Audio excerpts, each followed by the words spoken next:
Probablement capable de vous battre à n'importe quel jeu de société, Mario Dumont. Tout en débattant des enjeux de société.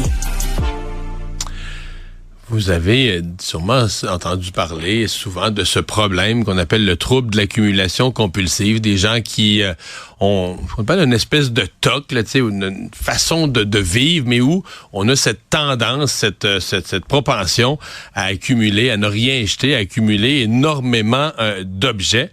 On en parle aujourd'hui parce qu'il y a un nouveau guide qui est sorti pour aider les gens qui ont ce problème-là. Et on va en parler avec Natalia Kozegui, qui est psychologue, coordonnatrice clinique au Centre d'études cliniques sur le trouble obsessionnel compulsif, mais qui a joint à la conversation. On a appris ça dans les dernières minutes pour enrichir la conversation. Madame Bellil, qui est une personne qui est une accumulatrice, qui vit avec ce problème-là. Madame Bellil, je vous salue tout de suite. Bonjour. Oui, bonsoir. Restez là, je vais revenir à vous. D'abord, Madame Kozegui, parlez-nous du guide. Là. Pourquoi un guide? Il y a assez de gens qui vivent avec ça pour qu'on ait besoin de leur fournir un outil?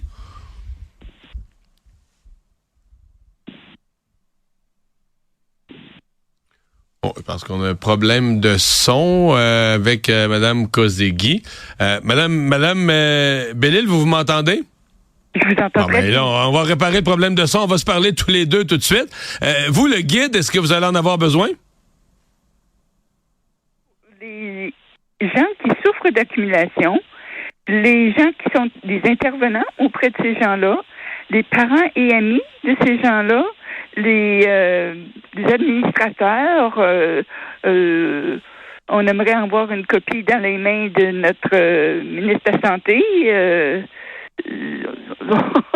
Donc, vous référez au ministre de la Santé. Donc, pour vous, c'est un problème de santé. Là. Vous nommez ça comme un problème de santé. C'est un problème de santé mentale, oui. Vous avez commencé à vous rendre compte de ça parce que, quand on est jeune, je le dis un peu à la face, on est tous un peu traîneux. Là, la chambre à coucher d'un ado, c'est... Mais à quel moment, plus tard dans votre vie, vous vous êtes rendu compte que vous aviez une incapacité de vous débarrasser des choses, que vous en accumuliez anormalement? Oh, ça s'est fait graduellement au fil des années. Il y a eu plusieurs déménagements et c'est arrivé de plus en plus souvent au lendemain du déménagement que j'avais pas le temps d'ouvrir toutes les boîtes. Et ça a commencé par un grand désordre à l'adolescence, puis jeune adulte, à l'université. C'était ma façon de gérer mon espace. J'avais pas le droit de mettre des limites, alors je me suis arrangée pour que les gens soient obligés de me demander. Ouais. On vient à Mme Natalia Kozegui, psychologue. Parlez-nous un peu comment vous définissez ce problème-là, puis qu'est-ce que l'outil peut apporter, l'outil que vous fournissez aux gens?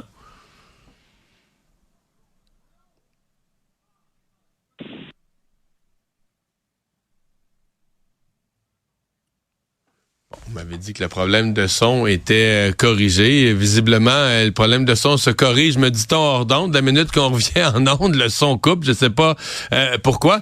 Je reviens, Madame Bellil. Vous dites, c'est une façon de gérer votre espace, d'imposer votre espace. Je veux pas être indiscret, mais aujourd'hui, là, au moment où on se parle, printemps 2024, est-ce que c'est encore un problème majeur pour vous ou est-ce que vous en êtes sorti en tout ou en partie? C'est quelque chose qui a eu des hauts et des bas. Je continue à travailler avec beaucoup de diligence sur le désencombrement, mais c'est quelque chose d'excessivement difficile pour moi, alors ça va pas aussi vite que je voudrais.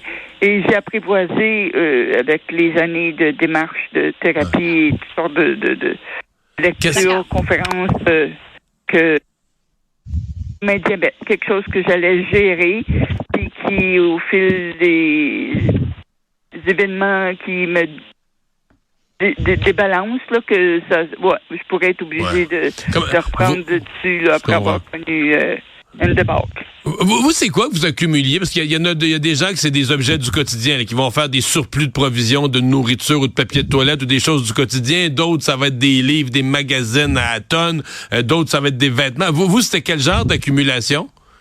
Moi, il y a beaucoup de choses, dont les livres de recettes. OK.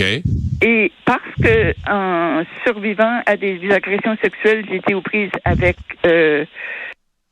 de la dépression, ça a été comme une carapace pour tenir au loin les gens. Et ensuite aussi, ça a été ma façon de laisser à la surface toutes les petites choses qui pouvaient m'aider à rester fonctionnelle et toutes les petites choses qui me remettaient du bonheur dans ma vie. Alors, des bibelots, des photos, des publicités dans une revue, tout ce qui me remet le sourire. Vraiment, ouais. Des choses qui vous amenaient un bon sentiment, mais là, à un moment donné, c'est l'accumulation qui finit par amener un sentiment d'être encombré. Madame Bellil, je vous remercie. Là, on a vraiment la communication avec Natalia Kozegui, psychologue. Bon, oui, donc revenons-y. Là, l'outil que vous fournissez aux gens, là, comment il peut les aider? Oui, bonjour, vous m'entendez bien? Très bien. Ah, excellent.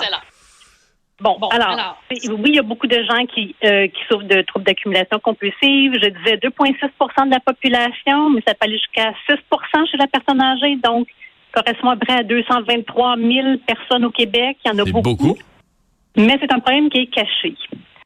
Les gens n'en parlent pas, ils ont honte.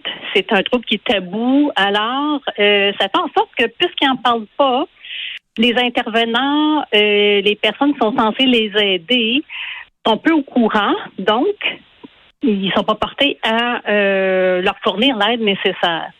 Donc ça, c'est un point.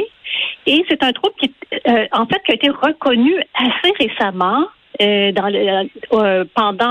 fait, c'est au moment de la parution du nouveau DSM-5 en 2013, que là, ce trouble-là a été reconnu comme un trouble à part entière et que là, il y a une intensification de la recherche qui s'est fait. Donc là, on le connaît un petit peu plus, mais il faut en parler parce que c'est pas si connu que ça au niveau du public et surtout, les techniques, les stratégies pour s'en sortir, ça c'est pas connu.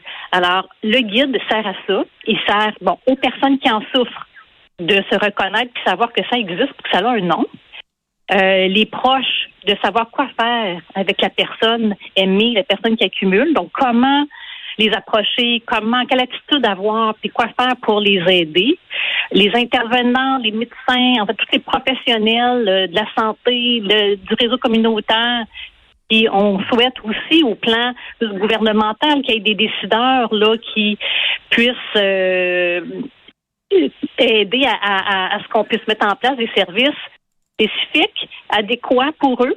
Alors, c'est un peu ça le but. Ouais. Est-ce qu'à votre expérience, on identifie un déclencheur à ça?